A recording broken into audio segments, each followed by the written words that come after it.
दोस्तों, सबसे पहले चैनल को सब्सक्राइब कीजिए और घंटी का निशान को भी क्लिक कर लें।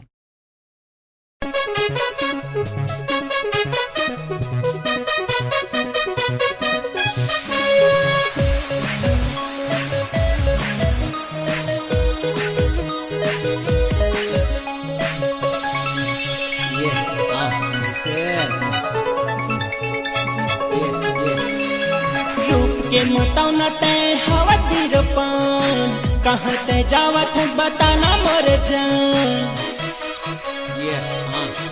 राजा रूप के मतौना तय हवा तीरपान कहाँ तय जावत है बताना मोर जान। कतको के जीव लजला के घूमे वो कतको लबैहा बना के घूमे वो। राजा कॉलेज में बड़े तोरी चर्चा होवे औ कत्को ठुरा बताथे नखरा होवे। तोर नखरा हटा मोर से दिल लगा नैनार मिला। नहीं तो अपन रास्ता जा, नहीं तो अपन रास्ता जा, नहीं तो अपन रास्ता जा। है छोटे छोटे कपड़ा गली में करे लफड़ा चारू मोड़ा तोर से हुआ था झगड़। जब मोटू रात का तो लपई है माया के मारे तोर से लपटाए, माया के मारे तोर से लपटाए, माया के मारे तोर से लपटाए। रूप के मतौना तय हवा तीरपान कहाँ तय जावत है बताना मोर जान। राजा छत्ती से गरमा मोरी नाव हवे प्रेम दीवाना रॉक स्टार हवे।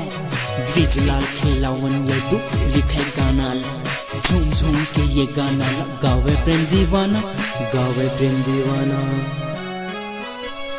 गोरी तोरे गाल लचुमन देनवो थोकन माया मुकरन देनवो, थोकन माया मुकरन देनवो। रूप के मतौना तय हवा तीरपान कहाँ तय जावत है बताना मोर जान।